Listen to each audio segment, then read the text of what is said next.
Hey, everyone. Welcome back to the podcast. Today, we're diving into a book that every small business owner needs on their shelf. It's Crucial Conversations, Tools for Talking When the Stakes Are High. And it's by four people, Joseph Grenny, Carrie Patterson, Ron McMillan, and Al Switzer. I think Al's probably ticked off that he's always last. I don't know. Yeah, isn't that the truth? Third edition, by the way. So if you're looking on Amazon, go for the third edition. Oh, Absolutely. I'm telling you, this is going to be a great one, Rich. If you've ever been in that situation where the emotions are high stakes and the stakes are enormous and you're no idea what to say, this book has the answers. And as small business owners, those moments happen all the time, all the Yeah. time. Yeah, and this is a book I recommend to all of the executives I coach, all the business owners, just because you're going to have these conversations. You're going to have them with your Yeah. employees. You're going to have them with your Vendors. client vendors. Um, People get ticked off, or you need Yeah. to have a crucial conversation with someone. So let's start out and say, what's a crucial conversation? So, BJ, what's your take on what makes a conversation crucial? Well, I'm going to lean on our authors because they pinpoint three areas of the book: high stakes, varying opinions, and strong emotions. These days, we're seeing a lot of people with much stronger emotions, Yeah. and it can be pretty crazy. What about you, Rich? Can you think of an example of um, where a conversation suddenly became high stakes without you even expecting it? Yeah, I remember back when I was leading a team at Gardner, and I had to tell them that we needed to make a major shift in direction, a strategy Wow. for our Yeah. project. And a subordinate on the team became violently opposed. He was yelling in Oh, front wow. of everybody right at me. This is ridiculous, in front of the team. And it was a scary time because I had to just sit and acknowledge and say, well, we're still going. I ended up asking him, can you stick around? And we sat down. I said, I totally understand your perspective. I understand where you're coming from, but your behavior, you should never do that. And I'm just giving Yeah. you, and I kind of told him he was right to a certain extent, but I told him his behavior was wrong. So I broke the two apart. Yeah. So That's a very good way to look at it. yeah, so here's Yeah. one to think about, BJ. How do you handle when emotions run high and when you're tempted to avoid the issue entirely? And I do that too. I tend to Oh, avoid the issue. yeah. And I try to like catch myself that way, right? I I would de-escalate the situation. And I always do the old pause thing. And then I say, bold of you to make a stand, Jeff. Let's take that offline and really give it some thought. I think it's a topic I want everyone to give their opinion on and perhaps to do some research. I always think to myself, don't don't fly off the handle, Rich. Jeff. Bring it back. I never fly off the handle. No, no, you're not a flyer off the handler guy, No. and that's for sure. Now, one of the insights that I wanted to point out in the book is start with heart. And I got to tell you, I didn't think they were going to go this way. I Yeah. was really surprised. And it's about clarifying your motives before you even start a conversation. And Rich, I have a really important question for you. You know, how do you personally check your intentions before you dive into this difficult conversation? This tough conversation. Yeah, BJ, that's a great question. And you have to do this. See, everybody just Oh, they I want to dive in and solve the problem, and you can't. So I yeah, usually pause and ask myself, what's the real goal here? What are we really trying to do? What do I want for myself? But what do I want for the other person? And most importantly, what do I want for this relationship to go on? Because if my nice. motives aren't clear, or constructive, I have to take that moment to recalibrate, to really think it through before I say anything. So don't say anything. Think about it. Don't make it all about you. And that's where I see a lot of managers. They're like, it's they become the Personally victims. affronted. Yeah, and but it's like it's not your situation. Take their perspective into account before you speak. Try to understand where they're coming from. Yeah, that's a Here, good thing. That's a good. here's one for you, BJ. Okay, what happens Yikes. when you realize mid conversation that your motives might not be as pure as you thought? Okay, how do you course correct? Yeah, that's where the word pivot comes in. I have to say, I use humor to diffuse some situations like this. I admit it. And sometimes I look at it as a teachable moment, and I will stop. I literally will stop mid sentence and say, "Oh, let me check myself here," and I'll get the veer to happen because I don't want to go down that road and have to, backpedal. I'd rather cut it and move on. So direct. I'd rather be direct. That's my big thing. Now I'm giving you a curveball because you gave me one. How do you balance staying clear with your goal without being too rigid and controlling? Oh Like, yeah. uh, uh, And I am rigid and controlling. I have to be honest. I am rigid and controlling.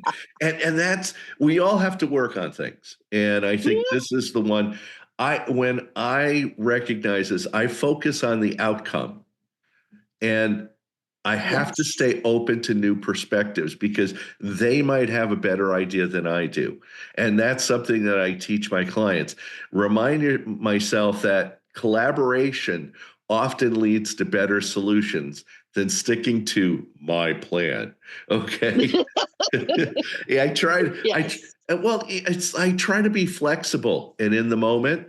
Sometimes the other person solves the problem themselves. And I yep, just sit there and I look great and I go, that sounds great. Go do it. So right, sometimes right. shutting up really helps out. Shutting up. I like it. So and our and sec, I think, yeah, yeah, sorry, I just to follow up on that, I think the idea of being direct is so important in those moments. You did a great job of just like letting their idea percolate a little bit, for sure, but then being direct and keep the conversation going. Very good, very good. absolutely. Well, our second insight is from the book is master your stories. I love that term, master your stories.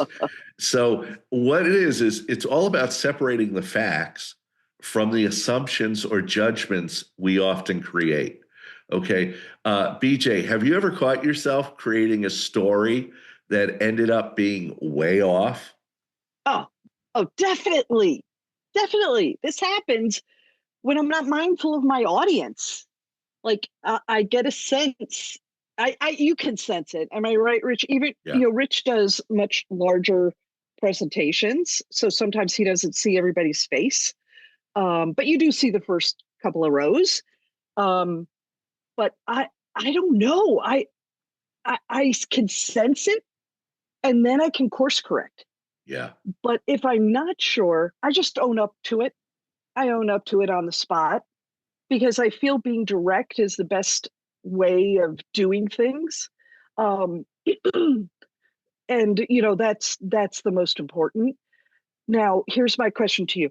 How how do you train yourself to catch those assumptions in the moment before they derail your conversation? Because Rich, think about it. You have these big groups, and so you have no clue what they're going to say. Yeah. Absolutely no clue. It's like, how do you react? Well, you've here's my little secret. That's a good question. Oh, um, I practice pausing before reacting, and I do that in front of audiences all the time. And okay. pausing is a great way to focus everyone's attention on you. Our natural inclination is to answer the question right after they finish. Oh yeah, and having that 1, 2, 3 second pause shows that you're Yeah. thinking, and it focuses everybody on you. So when I feel myself jumping to conclusions, I usually ask, what are the real facts here? What story am I telling myself about them? And this quick reflection helps me separate assumptions from reality. And that's something that in crucial conversations you have to realize is that we have a lot of assumptions. We have our own Yeah. reality from what really is the real reality. And this is really hard for me to do because my Oh. natural personality is to tend to fix problems. It's built into my hardwiring. I just Mm, fix problems. That's why I'm a coach. I fix things. yeah. Yeah. Pausing is hard, and that's why it's almost an act. I have to pause. So that's what you should do is pause all the time. So here's another for you, BJ. What do you Uh-oh. do when someone else is clearly making up a story about you during a conversation? How do you address that? Again, humor. I will say, "Oh, I wish I had done that." Not me, not me. And then I spell out the encounter. Yep. So I react as quickly as I can. If I could see their conversation kind of going off a little bit, I'll prepare myself to handle something like that. I always remain calm and collected. Calm and collected. I bring them into the conversation too and say, what did you do? Yep. Kind of thing. But I definitely try to do that. Let me flip this. Let me flip this on you, Rich. How do you help an employee or a team member see the difference between the facts of their assumptions without sounding too condescending? Ugh, that's a hard Uh, one. how many times have you been in conversations where people make you feel that they're condescending to you? You're like, oh, joy.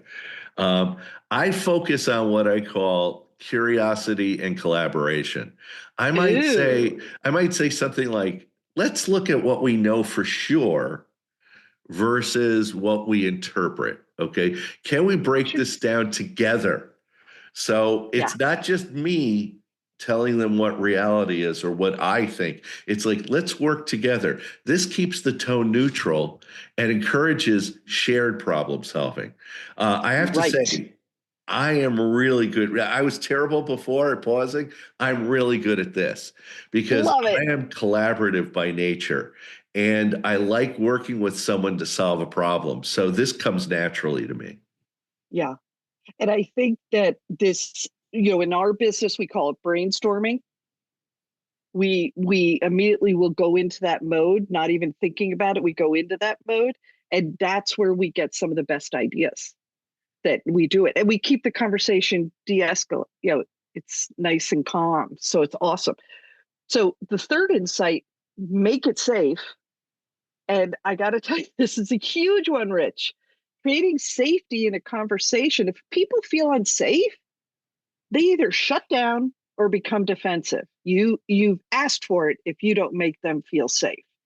How do you spot the signs when somebody is feeling that way, is feeling unsafe? Yeah, well, when you have to call EMS, or no, I'm just kidding. Okay. But uh, that's a great point. That's a great point. And as a manager, you need to watch for changes in body language, like crossing arms, avoiding eye contact, or shifting in their seat, or in their behavior, like speaking less or responding defensively. You really need to use your eyes and ears to understand tone changes, like becoming overly quiet or sharp, are also big clues. Yeah, yeah. I try to be perceptive and watch people's body language, and I'll even call them out on it. I'll say, "Is everything okay?" Yeah. And it's He has to like, use that on me often. Yeah.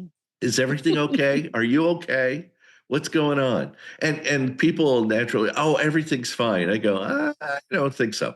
I don't think so. What's going on? So here's a follow-up, BJ. What's your go-to strategy for restoring safety when the conversation starts to go off the rails?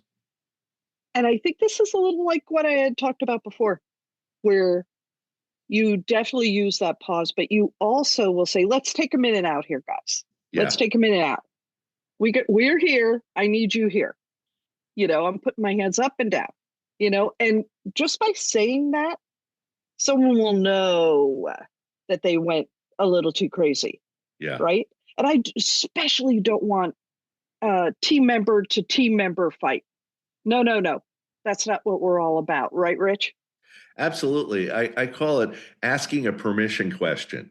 You're pausing Yeah, and yeah, interrupting and saying, do you mind if I ask you a question? Or do you mind if we dig a little deeper? Or do you mind if I expand on that? Or do you mind if I paraphrase what you just said?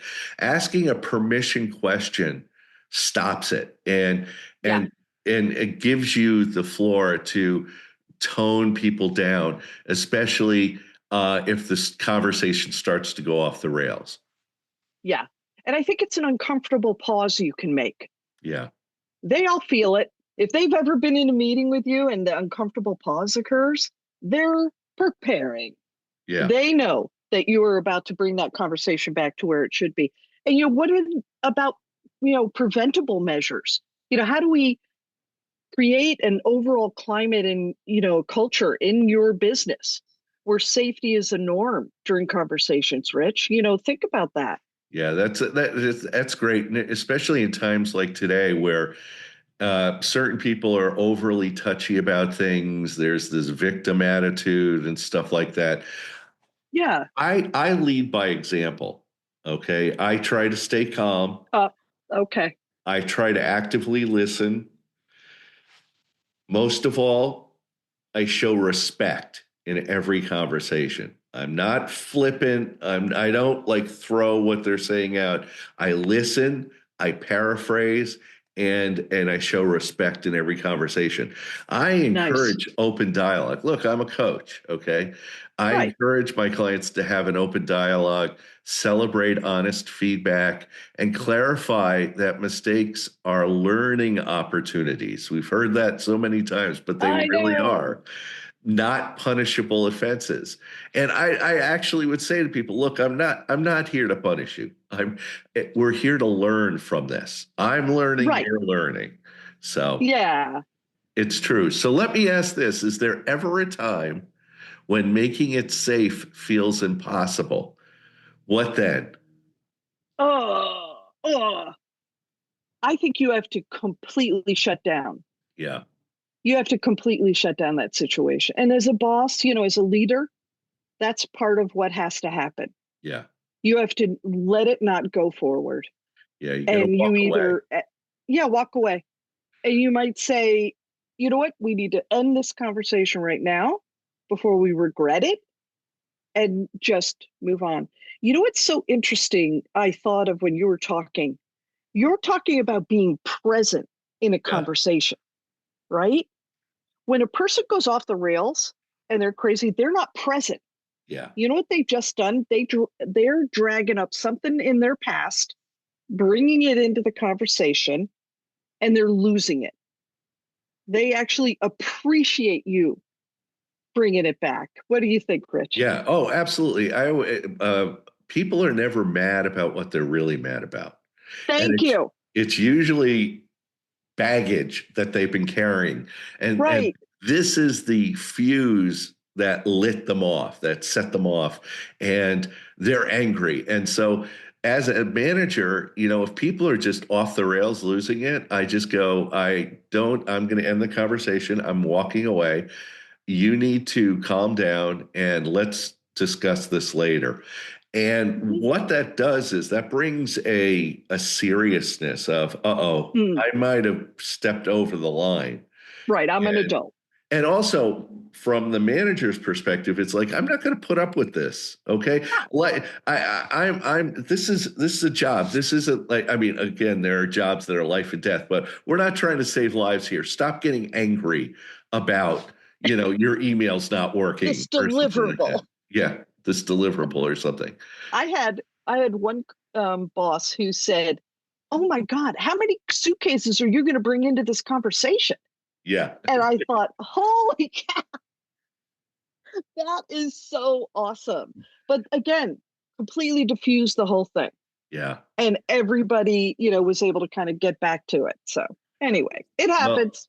Our fourth and final insight from Crucial Conversations is you need to move to action. Okay. And it's one of the most practical takeaways from the book is it's not just about talking. It's about deciding what happens next. What are we going to do Yeah. from now on? BJ, what's your favorite way to ensure a follow through after a tough conversation? I just love to be able to get people to collaborate on ideas that we may have had in that meeting. Um, but I also try to make sure we kind of bend back to what our original goals and objectives are. And it usually works. It usually works. People get emotional or excited in a meeting. So it's not all bad. Some crucial conversations are based on um, a drastic sales drop, a social media post that went wrong, things like that. And in my mind, if they can team it, it's not a problem anymore. Yes, we had to have this conversation, but it's not a problem anymore. And Rich, how would you handle a conversation? How would you leave it with a Yeah. plan?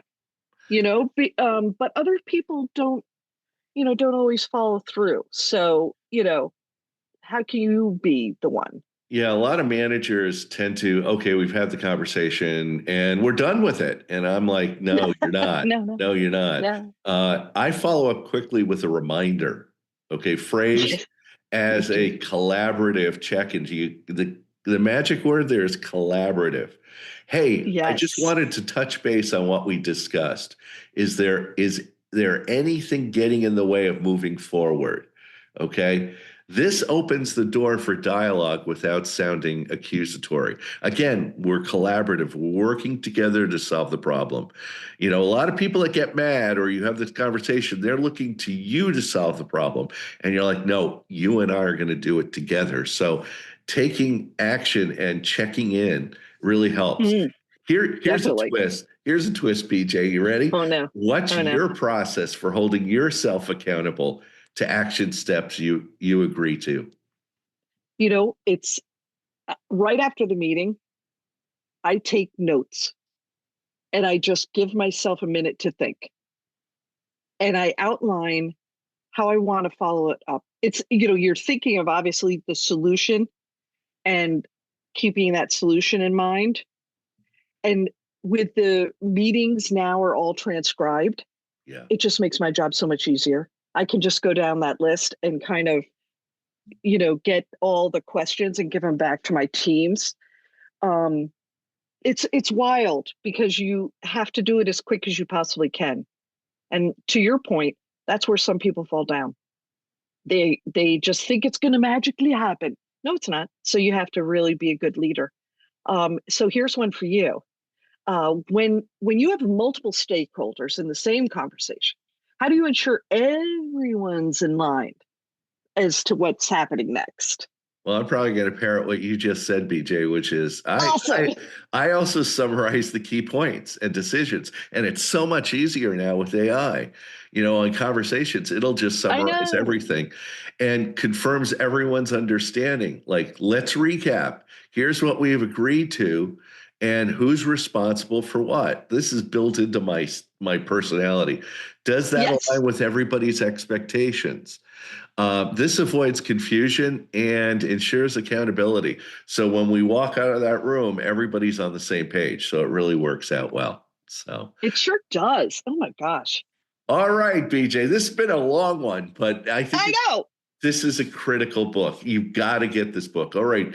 This was a fun one. What's your big takeaway from Crucial Conversations that you'd recommend every small business owner to start using this week? You know what I want everyone to do? I want them to practice mastering your stories. Before reacting in any tough situation, pause and separate the facts from your assumptions. Challenge yourself with questions like what else could be true? This simple shift is going to transform how you handle high stakes interactions. What's yours, Rich? Collaboration. Don't Thank try to do you. it. Yeah, don't try to do it all yourself. Build them into it because you're growing your people when you collaborate. They're learning how to solve problems rather than you trying to solve the problem all the time. So, Yeah, yeah, that is so true. and for our listeners, here's the question for you. What crucial conversation have you been avoiding that you need to tackle this week? We would love to hear your answers. Drop us a comment or send us a message. And if you found this episode helpful, share it with a fellow business owner. We'd love to hear what your thoughts are. And we always like to leave the podcast with go out and buy the book, Crucial Conversations. I have it I have it right in my bookcase here. I access it constantly. I tell every one of my clients who manages people, go out and buy this book and read it. It is the Bible for managing people. So folks, let's keep the podcast momentum going. Share this episode on LinkedIn, Instagram, X, and TikTok with the hashtag The Best Small Business Show. Spread the word and keep our community growing by subscribing to our show.